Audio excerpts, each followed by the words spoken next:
Welcome back. You're watching Startup Suite. Now, the renewed conflict in Israel could mean big uncertainties for the tech sector. That's the word coming in from Zoho's Sridhar Vembu. In an exclusive chat with Jude Sanith, Zoho's co-founder and CEO also said that while the company began seeing a pronounced slowdown in global customer growth starting September, its India business continues to shine bright. Here's a slice of that conversation. First, I'll come to the silver lining.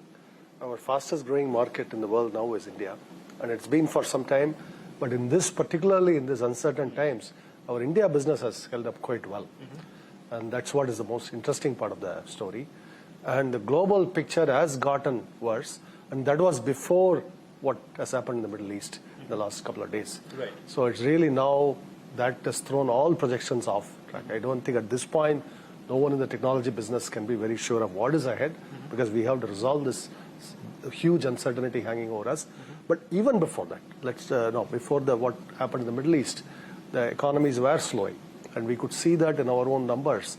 Until August, things were coming along quite well.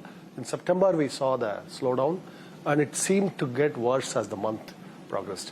If you grew in India 37% for the year 2022, what was the global number like in the same period? Yeah, the global number is closer to about 20%, 22%. So India was a significant premium over global growth, and which means that India is gaining in terms of global rankings for us. And very soon it will be the number 2 market for us in the world, right after the US. And in the next 5 to 10 years, I believe it will be the number 1 market. That's where we are heading. Right. So right about now, India does contribute 10% of a little more than that. A little more than 10%. Yeah. So in 5 years' just to put that in perspective, 10 years ago it was close to 0%. Right. And now it is so rapidly grown. And it's now, it's at the current growth rate, that's why we are focused so much on India. Right. So in 5 years from now, if India were to become your number 1 market, what would the contribution of India be to the Zoho revenue? It probably will easily exceed 20% by then.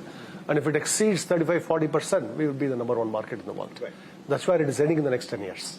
Sridhar, I'm just a little curious. You did say that things were going along pretty fine till August, whereas September, dealt a little bit of a body blow in terms of how the economy was doing. Right. If you could just, tell me what exactly was it about the September numbers that proved so worrisome? What was the September growth number? Let's see, we track both new customer acquisition, existing renewals, all of this. And these are, the number of data points we get.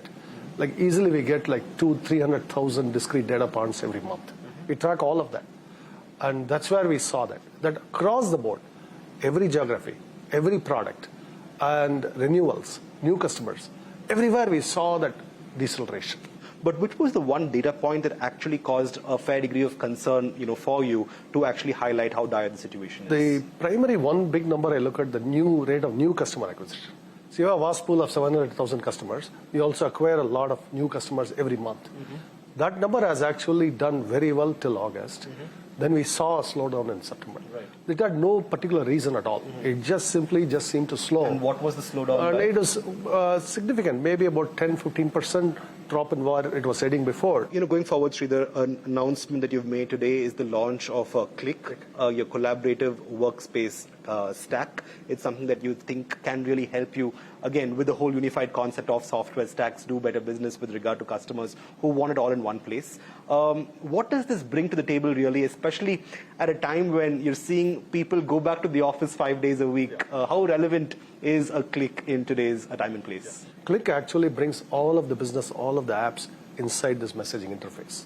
Within that simple, easy to understand interface that everyone in the world knows, they're bringing all of the business together, and including all the conferencing capabilities, audio, video, meetings, and Click Rooms that we are launching. And now we talk about the remote, the work from home context. Really where it's heading is not just everybody returning to central big offices, but to the hub and spoke models, like the Tenkasi model.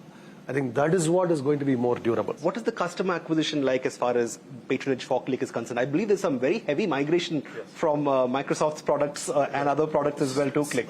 We are seeing substantial traction among Slack and Microsoft Teams users. And we are seeing that because Click is much, much more refined, really beautiful interface. Well, that's Zoho's co-founder in conversation with my colleague Jude. Moving on, the funding